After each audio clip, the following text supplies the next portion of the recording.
I don't know why this took me so long to figure out, but if you're teaching patterns and you've got a bunch of random different colored resources, such as these ones, then definitely try this.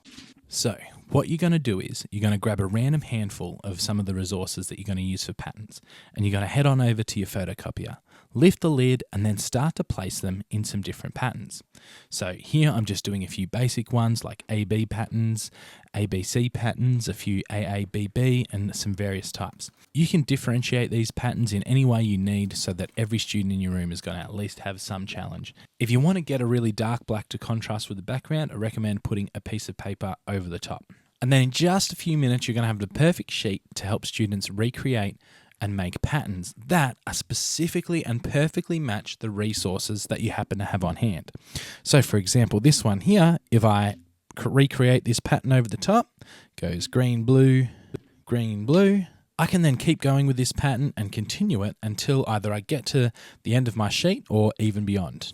And the best part about it is that they're going to perfectly match the resources that you've got in the room and fit perfectly. So at any given time, I might have one group of students working with Unifix blocks, working on some of those patterns, another with my wooden blocks here, or even a third group working with my teddies. And then once you've made these, if you laminate them, you can keep them in a drawer somewhere so that the next rainy day you can bring them out and your kids can have some more fun making and continuing on with some different patterns.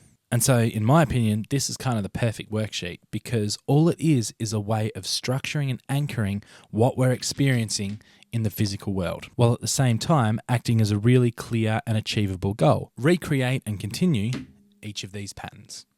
Go math it up.